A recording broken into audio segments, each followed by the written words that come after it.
Good morning, class 6 students. I hope you all are fit and fine and eagerly waiting for English video lesson. Shall we do recapitulation of the things that we have studied in previous virtual class? In previous video lesson, we have seen that Matilda reaches to village library without anyone's company. Matilda surprises and amazes Mrs. Phelps, the librarian, with her unique ability of reading. Mrs. Phelps helps Matilda in choosing the grown-up books. Let's see how does Mrs. Phelps react when she comes to know that Matilda's mother doesn't know about Matilda's visit to library. Let's continue the lesson. But that's surely not right. Mrs. Phelps said, I think you would better ask her. I would rather not, Matilda said. My parents don't encourage reading books. But what do they expect you to do every afternoon in an empty house? Just watch the telly. I see. Mrs. Phelps was concerned about the child's safety on the walk, but she decided not to interfere. Let me explain the lines. Here we find that Mrs. Phelps suggests Matilda to take permission of her mother before she gets down here.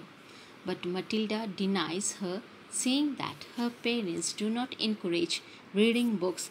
Instead, every afternoon they want her to watch telly, that is television, in an empty house.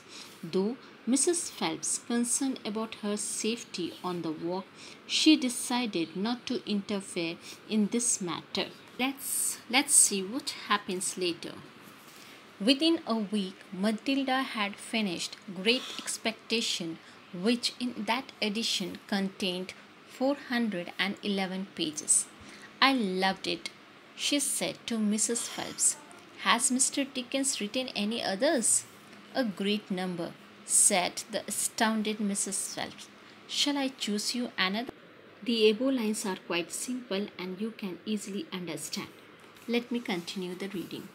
Over the next 6 months, under Mrs. Phelps' watchful and compassionate eye, Matilda read many books that included Oliver Twist by Charles Dickens, Jane Eyre by Charlotte Bronte, Pride and Prejudice by Jane Austen, Kim by Rudyard Kipling, The Invisible Man by H.G. Wells, Brington Rock by Graham Greene, Animal Farm by George Orwell.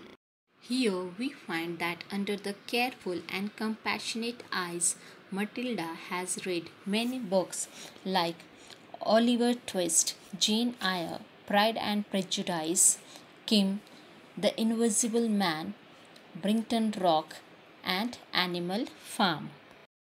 It was a formidable list, and by now Mrs. Phelps was filled with wonder and excitement.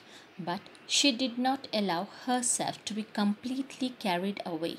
Almost anyone else witnessing the achievements of this small child would have been tempted to shout the news all over the village. But Mrs. Phelps was someone who minded her own business.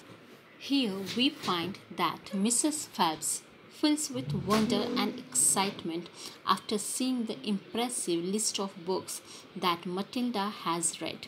But she controls her strong excitement and doesn't spread Matilda's achievement in the village, as she is the one who minds her own business. Minds her own business means the one who doesn't interfere in others' matter. Mr. Hemingway says a lot of things I don't understand, Matilda said, but I loved it all the same. The way he tells it, I feel I am right there on the spot watching it all happen. A fine writer will always make you feel that, Mrs. Phelps said.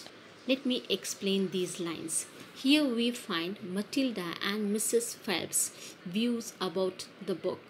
Matilda says that though she did not understand Mr. Hemingway's book, she loved to read that book because The way Mr. Hemingway described the things made Matilda feel that she was on the spot, watching herself happening the things. Let me continue the reading. And don't worry about the bits you can't understand. Just allow the words to wash around you like music. Did you know, Mrs. Phelps said, that public libraries like this allow you to borrow books and take them home? Oh, really? Matilda said. Could I do it? Of course, Mrs. Phelps said. When you have chosen a book, bring it to me so I can make a note of it and it's yours for 2 weeks. You can take more than one if you wish. Here, Mrs. Phelps motivates Matilda by saying that she should not worry about the words and continue reading. She also assures her that she can borrow books and take them home from the public libraries like this. Later, Mrs. Phelps says that if she wishes, she can take books of her choice for 2 weeks. From then on, Matilda would visit the library once a week to borrow new books and return the old ones. Her own bedroom became her reading room, and there she would sit and read most afternoons when the house was empty, often with a mug of hot chocolate which she made for herself. Now, this paragraph is quite simple. You can easily understand this. Let me continue the next para. The books transported her into new worlds. She went on olden days ship with Joseph Conrad.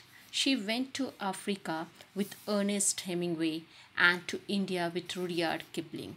She traveled all over the world while sitting in her little room in an English village. In the last para, we find that by absorbed reading the books of Ernest Hemingway and Rudyard Kipling, Matilda imaginatively travels Africa and India. So we can say by sitting at home and reading different kinds of books, one can travel all over the world. It means one comes to know about the different cultures, social system, landscape beauty of different places merely by reading. The conclusion is that one should read more to know more. I have uploaded text images and notes on the school app. You have to write down question and answer and also backside exercises in your fair copy. We will meet in next virtual class. Till then, take care and have a nice time.